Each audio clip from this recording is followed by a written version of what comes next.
Hello viewers and welcome back to our series. I think I can manage another part even though I do have the numbness thing is wearing off from my dental surgery. So let's do this. The Dead Man's Switch.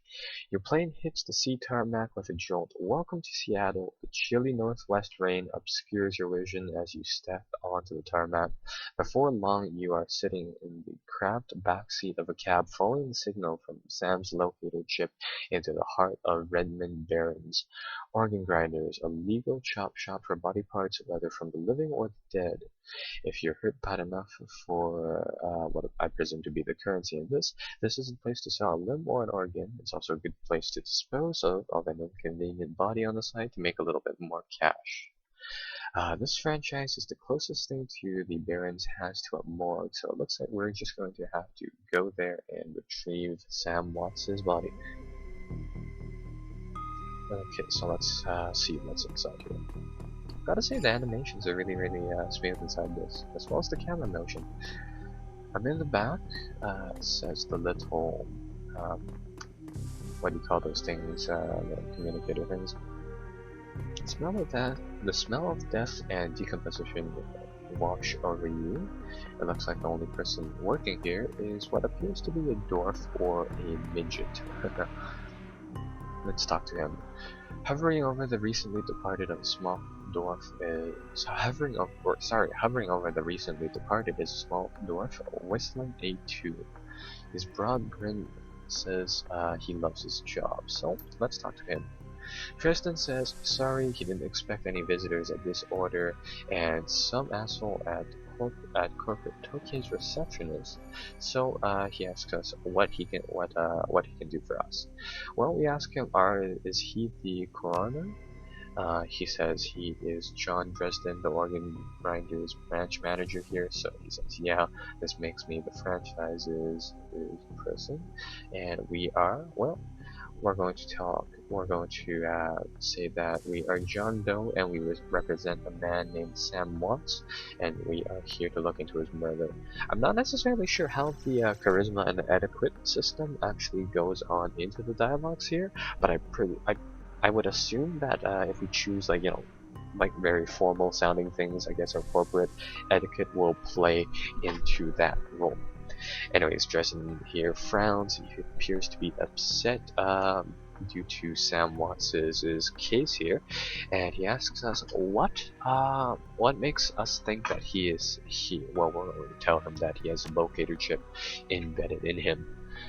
Yeah, this guy seems rather hesitant to give up Sam Watts. So he says, well, he sees that we are right. He is here. Not people know about the murder yet, and the press haven't even caught wind of it. So who told us he was dead? Well, let's see. We're going to tell him that when his heart stopped, 100k of yen or whatever, like Nguyen, has gone to us. So we're going to just kind of tell him that, see what he said. The dwarf raises his eyebrows, a smile, wiping the suspicion from his face, and it looks like he says, a dead man's switch, eh? Fascinating. I was working on him earlier, he was over there. Where is he? Oh, I see. He's gonna run into his little dwarfy place and tell us where he is. Ah, there you go. Oh, unfortunately the rubber little or the plastic mats here don't open up for us. So let's talk to him again over the corpse of Sam Watts. He's my second Emerald City Ripper victim here. The third one was downtown. We're going to ask him about the Emerald City Ripper. Dresden sighs. He says that the Seattle press insists on calling him that. All he knows is that a person named like the original Jack the Ripper is well, he knows how to handle a scalpel, and it looks like somebody is ripping out the internal organs of just people. So let's see, and we ask him to elaborate. Watts' liver was cleanly cut out, and well, let's ask him what else. The first victim's heart was missing, and the third has his spleen ripped out. Looks like another person is here. McCluskey? Tristan, get over here. Let's see what's happening over there. I'm gonna guess this guy is from, oh, looks like somebody else wants Sam Watts' body. Tower overing the diminutive dwarf is a homicide detective. Okay, I see. So what does he say? So he asks the dwarf about the new Ripper. Watts, his name is familiar. Didn't his mother kill himself a while back? Mr. McCluskey asks. Dresden frowns. So you insisted at the time. Okay, let's see what happened here. So this detective, he it looks like he also covered Sam Watts' mother's case. So let's see, he is probably here for the body as well.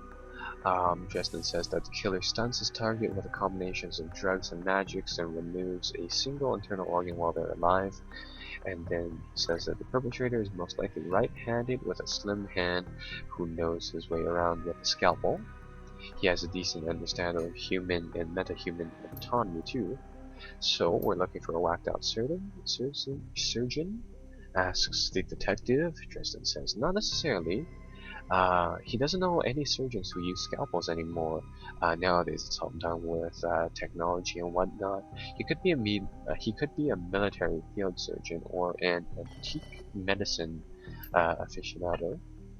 He's well, the detective just kind of berates our little dwarfy friend here, and then well, he notices us. He asks us, "Who the hell are we?" So it looks like we have 4 different options here as opposed to 3.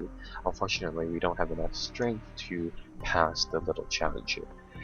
If we were a troll of sorts, we might have been able to have enough strength to pass this stat check and then essentially intimidate him from the looks of it. So we are going to tell him that we're going to tell him that we're going to ask him that is he the detective on this case, and we're going to say that we were hired to assist him on this case. So let's see. He's actually quite angry at the fact that we were hired on this case. He looks back at Dresden. He asks him to let's see what he's doing. He's putting someone in his cell or box this week, and he's a careerist here, so he is looking for a promotion. Let's go back to talking to Dresden. Dresden looks amused. Do you always make friends that easily? We're gonna tell him that we are great at dinner parties too. So he wants us to be frank. Are we really going to work for the dead man? Well, we're going to tell him that a job's a job and this one pays the most. Fascinated again, the detective isn't interested in anything but himself. He tells us he'd collect his own mother if it meant another $10 on his paycheck again. Well, it looks like we have the honor of after fashion. Well, it looks like we can do something for him. So it looks like we have a few different options here.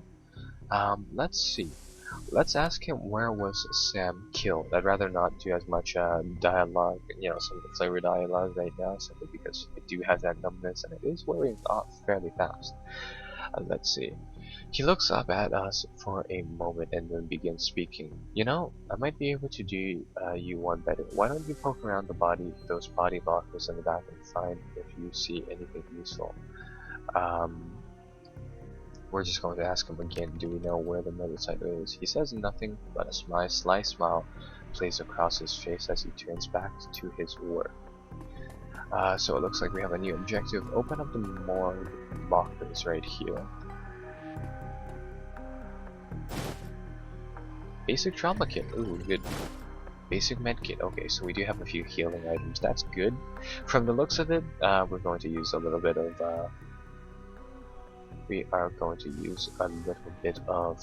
health kits throughout this little playthrough. As we approach this code locker storage, it is labeled with our name, but the internal thermostat is set to 21 degrees.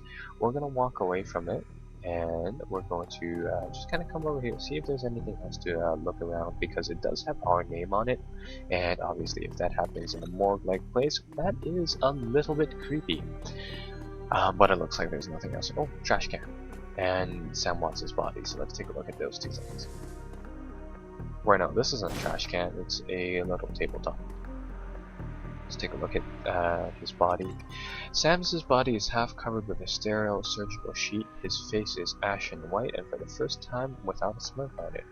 Below the chest is a pencil-thin incision covered with dried blood. Beyond that, the corpse is an immaculate. It would seem as the killer knew exactly what he wanted from him and took it. Next to Sam are several plastic envelopes containing the evidence found in his body. You can examine the evidence through the bag without spoiling it. I think I'll just kind of take a look at these. You guys can probably read the little panels on the 720p setting simply because my mouth is starting to hurt now. Okay, so the business card says seamstress union, and there's some hand writing on the back. There is a cheap little credit card type of thing, a cred stick, so we'll take that. Oh, that gives us a little bit of money, which is good. Look at the purple shirt. It's Sam's shirt. Some of the buttons are missing through it, and it has a little bit of blood. Let's take a look at the handwritten note now. It says, Sam, I feel terrible that we are something. We have been long to say, I'm sorry, something, love Jessica, so we might have to find this Jessica person. Let's go over here and take a look at our little morgue section. Once again, it's labeled with John Doe, that's our names, and it is set to 21 degrees Celsius, so let's open it up. It looks like inside there is a fully clothed man. Body seems to be in very good condition. It looks like Jake over here talks to us and says, easy there. In a quick move before you, he jumps up from the drawer and he seems unfazed and pretty put well together. You spot a data jack trailed into his temples and some shamanistic tattoos above his collar. An interesting combination. I'm told John to wake me up at 6 in the morning. Is it 6 in the morning yet? I don't feel like it's there. Well, we're going to tell him that we're sorry and that we didn't really expect him to be, well, alive. He tells us, yeah, Dresden thinks he's pretty funny. You're not the first person he's pulled this one on. He chuckles, and well, he tells us that he's been waiting for a bit. And well, so much for a good night's sleep. On the plus side, he noticed that we haven't been killed yet, so that's good. And well, he says that if we're not after him, then what's our story? Well, we are going to talk to him about the latest stripper victim and see if he knows anything. He says, Sam, glad somebody cares. We used to drink together now and then, and over at the Union, decent enough guy, always in trouble over something or another though. So this guy also mentioned the Union club thing, I believe. Looks like John yells towards the other side of the room and asks Dresden if he's cool. Dresden seems to be alright with us, so let's see what happens. It looks like we have another party member. We're going to, formally introduce ourselves. We are going to tell him, nice to meet you, Jake. We are John Doe, the man with the many credit cards. Well, he said, yeah, he's kind of impressed that we are well mannered, so that's rather good. There's quite a lot of dialogue there, more or less about that Union place. I'm gonna shut up now. Oh my god. Huh.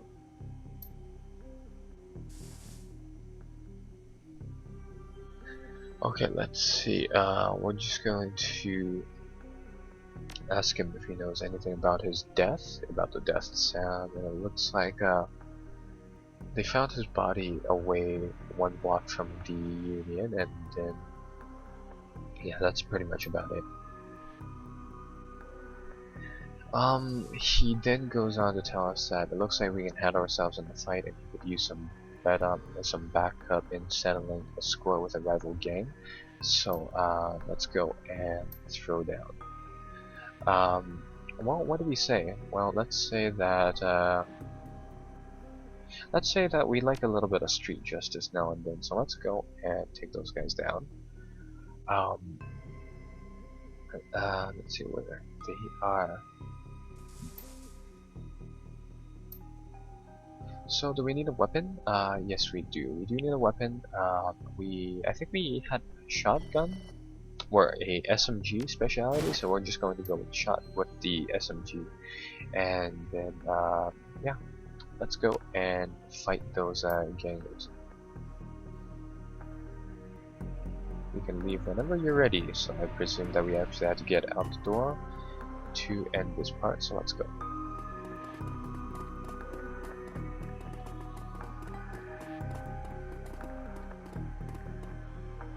Head out to the Barrens. Yes, we do have to do that.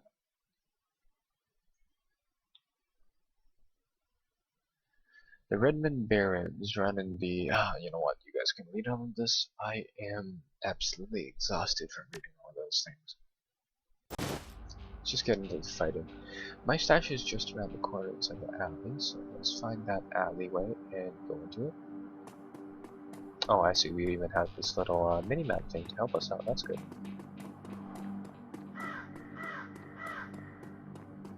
There we go, some good stuff inside there.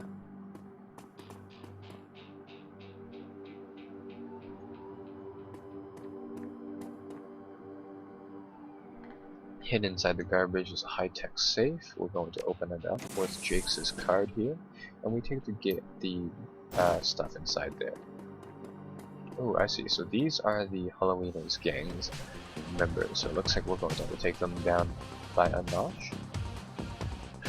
Okay, what we're going to do is, because we actually have some grenades, we are going to start tossing those grenades immediately. Let's throw one there, right there. That'll do some damage. And then Jake over here, what weapons does Jake have? So he has a pistol. What can he do? He has a few different. Oh, he has a flamethrower. Cool. He is a caster from the looks of it. He might be a caster. How much damage does his pistol do? Well, his pistol does 10 damage. His flamethrower thing does a little bit more, but I mean it costs a lot. So let's see if his flame thing can reach over here. Yeah, you can. Ah, that didn't do as much damage as I hoped. Okay, well in that case, let's just do a pistol shot. Hopefully take this guy down. There we go. Nice critical hit. We are going to run up to him and spray him down with MG. There we go. That's a pretty easy fight. So Jake welcomes us to the Barrens. He says, I guess he'll need to find another place to hide his gear, I suppose. So let's see. What else can we say to him? Good dead drops are so hard to keep. He chuckles, and well, at least those gangers are too dumb to, you know, kind of get into that vault for the safe. Now that we've gotten some gear, let's go deal with those Halloweeners. Ooh, a lot more talk-to-able people. Let's see what the worried man has to say. He says, "Excuse me, sir. I don't know you, but you look like you can handle yourself in a fight. We need some help." We're going to say to him, because he seems like a stranger. I only fight when I've been paid to. He says, "Oh, he can pay us some." Thugs are shaking him down, and it's getting worse. And it looks like somebody is going to have to get involved. So we're going to ask him how many of them there are. There's going to be 2 of them, and well, let's see. We're going to ask him where the market is, and he says it's just north. So yeah, that's another mission that we've accepted, and I believe it should be just right up here.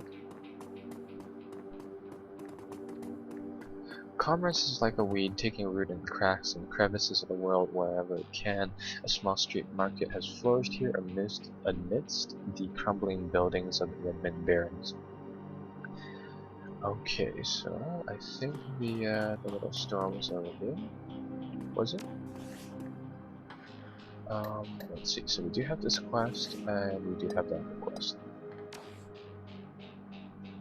Let's just go do one of them for now. Take a look at our inventory just real fast, and take a look at what exactly does this guy, what is he into? He has pistol and a little bit of spell casting. Okay, I see. I think I'll just end it here because yeah, I really need to get this like this cloth into my mouth and to keep the bleeding down. So I'll see you guys in a bit, and as always, be sure to like and subscribe. Probably be back tomorrow where I can do a lot more episodes. So until then, bye bye.